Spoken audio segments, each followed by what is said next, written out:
Îi urăm la mulți ani, să fie sănătos, să fie bucuros și să aibă o viață liniștită, ceea ce acum la el nu se întâmplă, e foarte, foarte agitat și ocupat. Hagi a fost un bun coleg de cameră, la fel cum este și ca prieten de atâția ani de zile. Am stat împreună în cameră și cu Belodedici, pentru că noi tot timpul aveam o cameră cu 3 paturi.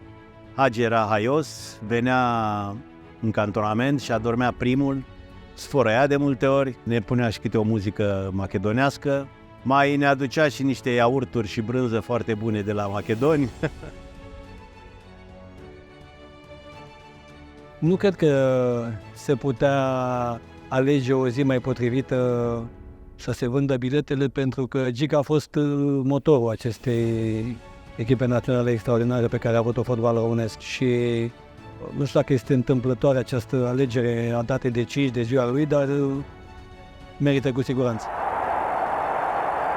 În primul rând, bucurie enormă că am putut să joc cu el, un lider al generației, și să aibă putere în continuare în fotbal, să producă mulți jucători, pentru că e important pentru fotbalul românesc.